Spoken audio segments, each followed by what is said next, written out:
Resnick, the founder and CEO of Sourcify. I am going to teach you how to bring an idea to life right now. You probably have a drawing that looks something like this. We've had so many people start out with a drawing just like this of their idea. And the thing is, when you bring an idea to life, there's certain stages and processes that you're going to follow. And that's why we created a product sourcing school. We've helped over 1,273 people go from an idea and a sketch just like this to a finished product. So we use a 48-hour rendering playbook to take that idea to an official rendering like this. And then, usually within 30 days, we have a finished sample made for you. It's pretty incredible to go from an idea to a finished product in as little as 90 days. I mean, this is an incredible process. We have over a 97% success rate.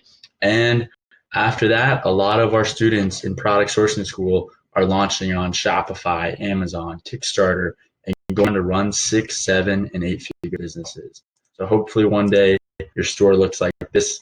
This was one of our students, David Soar, who in his second week has done over $20,000 in sales. So just want to give you a rundown quickly of how to go from an idea to a finished product. We've got a free training right here. If you click the link, I'll expand on this concept of how to actually take your idea and turn it into a finished product.